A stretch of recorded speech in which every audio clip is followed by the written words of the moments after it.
وهروب السحب يا رب، وهروب السحب يا رب. عدك عدك عدك. الله أكبر.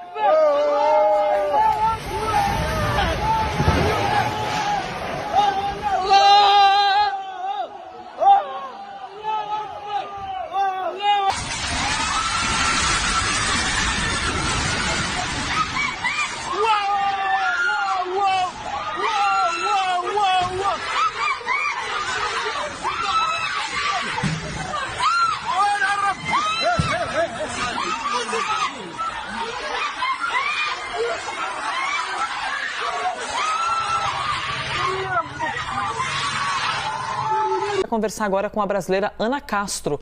Ela é publicitária, mora no Marrocos. Ana, obrigada pela gentileza, hein, de conversar com a gente aqui na CNN. E já começa de bate-pronto te perguntando, você sentiu algo aí onde você mora? Onde você mora exatamente? Bem-vinda, hein, à CNN Brasil.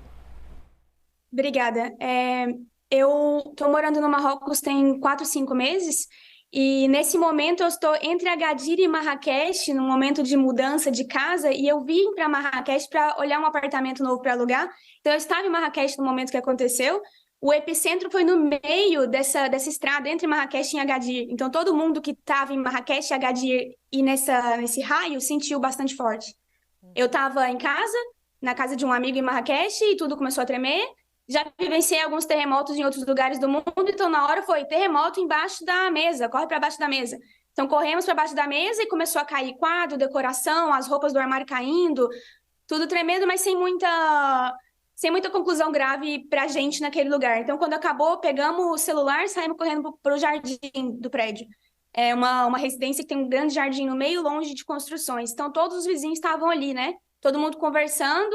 E nisso as especulações, todo mundo olhando na internet, tentando entender o que aconteceu, e aí começamos a ver, ok, foi 6,8, foi forte, o epicentro foi perto de Marrakech sentiu mais. Eu tenho uma grande rede de contatos com mulheres aqui no Marrocos de outras cidades, então comecei a mandar mensagem para ver se todo mundo estava bem, e quem sentiu, né? Então amigas de Agadir, Essaouira, Casablanca, Tanger, todo mundo falando que sentiu em diferentes níveis, mas que estava tudo bem. Parece que Marrakech foi uma das principais... mais destruição, e nas montanhas onde foi esse epicentro. Do meu lado eu não vi muita destruição, eu fiquei nesse lugar que eu estava, e logo eu saí da cidade, então agora eu estou nas Aforas está tudo bastante ok, você vê alguns sinais de alguma outra coisinha no chão, mas que nem a gente está vendo aqui nos vídeos, foi dentro da Medina é onde foi realmente bastante intenso. Marrakech não está preparado para terremotos, não é normal ter terremoto aqui, então as casas não estão preparadas, e na Medina elas são muito juntas. Então, uma cai e tudo cai junto, né? Ana, eu ia lhe perguntar exatamente isso. As pessoas com quem você convive, né, com as quais você convive e que são marroquinas, elas estão habituadas a isso acontecer? E você citou algo muito importante, né, que é essa questão das construções. Ou seja, se ocorre um abalo e você não tem construções que são adequadas para isso, elas vêm abaixo. O que as pessoas relataram para você? Isso é comum? Sim, no sul, em Agadir, que foi também atingido dessa vez, 60 anos atrás essa cidade foi destruída por um terremoto. E ela foi toda reconstruída depois disso. Então, Agadir está preparado e as pessoas lá acostumam um pouco com isso. No último ano que eu tenho vindo muito para o Marrocos, e eu acabei mudando para cá 4 meses atrás, eu vivenciei 2 terremotos em Agadir, numa cidade perto, na região que eu moro lá, mas 3 ponto algo, que você só sente um tremorzinho e acaba, e todo mundo segue com a vida normal, porque isso acontece. Mas não dessa intensidade. Essa intensidade foi o mesmo que destruiu Agadir 60 anos atrás. Então, assim, lá as pessoas estão mais acostumadas, mas 60 anos é muito, né? Então, quem tem 20, 30, 40 anos não vivenciou isso, não tá tão acostumado. E em Marrakech, não. Em Marrakech, todo mundo tá muito assustado, ninguém esperava, porque, pelo que eu entendi também conversando aqui, 100 anos atrás teve um grande abalo em Marrakech. E depois disso, não. Então, não é normal para nada, as construções de Marrakech não estão preparadas. Tinha amigas que estavam em um bar, outras que estavam em um restaurante, contaram, como a gente vê no vídeo, pessoas correndo para a porta ao mesmo tempo, não sabem como agir, né? Porque não está preparado para isso. Então, bloqueando porta, gente caindo, gente pisando, gente, aquela situação que a gente consegue imaginar. Não vi nada disso, graças a Deus estava em casa, mas muita gente na rua relatou. E a gente está vendo aí nas imagens eles correndo, é isso, todo mundo saiu correndo pro meio da praça Mas muita gente dormiu na rua. Eu mesmo dormi nesse jardim, né? Até às 5, 6 da manhã. Porque tinha muito pânico sendo espalhado. Gente falando, vai voltar em 1 hora, vai voltar em 2 horas. A televisão, o rádio falando que ia voltar. Até outros. Foram 3 durante a noite. Mas o primeiro foi o forte, os outros 2 foram bem fracos. Quase não se sentiu. Isso que eu ia lhe perguntar, porque geralmente existem os abalos secundários, né, Ana? Então, de fato, você confirma isso pra gente. Houve esse primeiro que foi mais forte. Que horas eram por aí, aproximadamente, quando ocorreu o primeiro? E 11 depois, 11 da noite. Exatamente, 11h11 foi quando começou. Durou 40 segundos, mais ou menos, o primeiro. E aí saímos, todo mundo saiu correndo. Eu lembro que eu voltei, quando terminou, voltei para pegar o carregador do meu celular na casa. Não deveria, voltei. E aí eu senti o segundo, 15 minutos depois. O segundo foi 4 ponto alguma coisa, super rápido, 10 segundos. E aí sai todo mundo de fora, seguimos e todo mundo pegou cobertor e dormiu na rua, sabe? Pessoas dormindo nas praças, na rua, ninguém voltou para suas casas até 7 da manhã. Isso foi o que eu vi em Marrakech e em Agadir com minhas amigas que moram lá também. E do que você está vendo, muito importante poder te ouvir, Ana, para a gente poder ter acesso, né? E humanizar ainda mais, porque a gente não pode ficar só nos números, né? Tantas pessoas que morreram. É uma dor constante entre as pessoas, e principalmente com quem não encontra seus parentes, as pessoas que estão desaparecidas. Como é que o governo local. O que chega de informação para vocês? É pela televisão? É pela rede social? Como é que eles estão se organizando, né? Falando sobre esse pós-terremoto e todos os trabalhos de buscas e proteção? Sim, eu como estrangeira que não falo o idioma local, é mais complicado de eu entender o que está acontecendo, é pelo contato das amigas. Então, redes sociais é o que está rolando mais, é o que eu vejo pessoas dando recomendações, muita gente falando, não, recomendação do governo, não pegue estrada agora, não vá para a rua, libere as estradas para a polícia, para a ambulância. Desde ontem, o tempo inteiro, escutando ambulância e polícia passando ao redor, e isso que eu não estou no meio da cidade, estou fora. Então, a recomendação é evacuar as ruas para a polícia poder passar e o socorro, né, e a ambulância.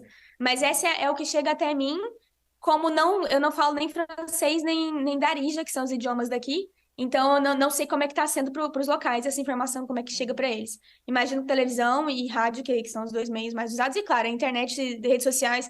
Ontem tinha um cara espalhando um pouco de pânico, falando, vai voltar mais forte em 2 horas. E pessoas tentando conter, falando, não entre em pânico por causa disso. Estava rolando esse momento bastante doloroso mesmo, como você falou, né? E vi muitos vídeos de pessoas que moram na montanha, que foi a parte mais afetada, onde foi o epicentro, entre Agadir e Marrakech, que lá realmente eles precisam de ajuda lá. É lá onde a coisa está mais grave, onde desabou casa com gente dentro e onde está o maior número de mortes, infelizmente. É lá. Exatamente isso que eu ia lhe perguntar. É mais isolada. Pois é, a informação que chegou para a gente aqui, Ana, nós seguimos conversando com a Ana Castro, publicitária que está morando no Marrocos, brasileira morando no Marrocos. A informação que chegou para a gente é de que nessa região montanhosa teria havido um registro maior desse abalo. E, de fato, o que vocês estão tendo de informação aí é isso mesmo, que é nessa parte de montanhas, nas proximidades de Marrakech, onde foi pior. Sim. Eu acho que são 60, 70 quilômetros de Marrakech, pelo que eu vi no mapa, olhando. Então, a gente tem a foto do epicentro nessa região montanhosa, que é a grande estrada que liga Marrakech e Agadir. É por ali, só que é uma região de difícil acesso, porque foi na montanha. E tem comunidades locais que moram ali em cidadezinhas, que são vilas, né? Que eles têm que pegar recursos das grandes cidades, eu imagino. Por isso que estão falando para liberar as estradas para conseguir chegar até eles. E lá são os escombros e tudo mais. Ana, para a gente encerrar...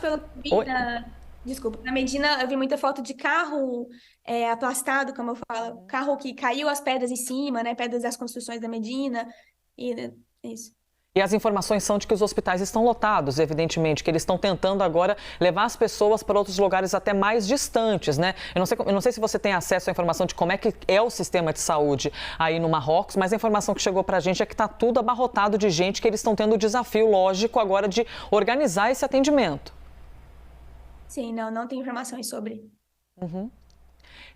Para a gente encerrar a conversa aqui, porque, puxa vida, você está aí, mas evidentemente você tem parentes no Brasil, ou amigos, ou pessoas próximas que devem ter ficado apavoradas quando ficaram sabendo. Como é que foi esse momento, Ana? Porque as pessoas, imagino, desesperadas, querendo ouvir de você essas informações. Sim, ontem à noite a primeira coisa que eu fiz quando acalmou um pouco foi ligar para minha mãe, né? Falar, acabou de rolar um terremoto, tô bem. Não tinha ideia que isso ia chegar tão rápido, um pouco boba, a internet tudo chega rápido, mas não pensei que ia ser uma notícia tão grande, porque na minha casa não aconteceu nada, né? Então foi um tremor, susto. Até esse momento eu não sabia que tinha tido tanta coisa acontecendo e que tinha sido tão grave. Então hoje de manhã acordo e começo a ver mensagens de amigos do mundo inteiro mandando mensagem para mim. Então aí que eu comecei a ter dimensão e comecei a olhar na internet e falar com outras pessoas e entender que realmente foi muito grave e muito triste, muitas vítimas. Ana, a gente fica feliz que você está bem, hein? Espero que as pessoas que você ama, que estão aí próximas também estejam. Conversamos com a brasileira Ana Castro, é publicitária e mora no Marrocos. Obrigada de verdade, viu, por ter conversado com a gente ao vivo aqui no Brasil. Obrigada, é bom poder trazer um pouco da versão do que eu vi aqui, né? Totalmente, totalmente. Para além das informações que chegam do governo, né, a gente poder ter o seu olhar. Obrigada, Ana.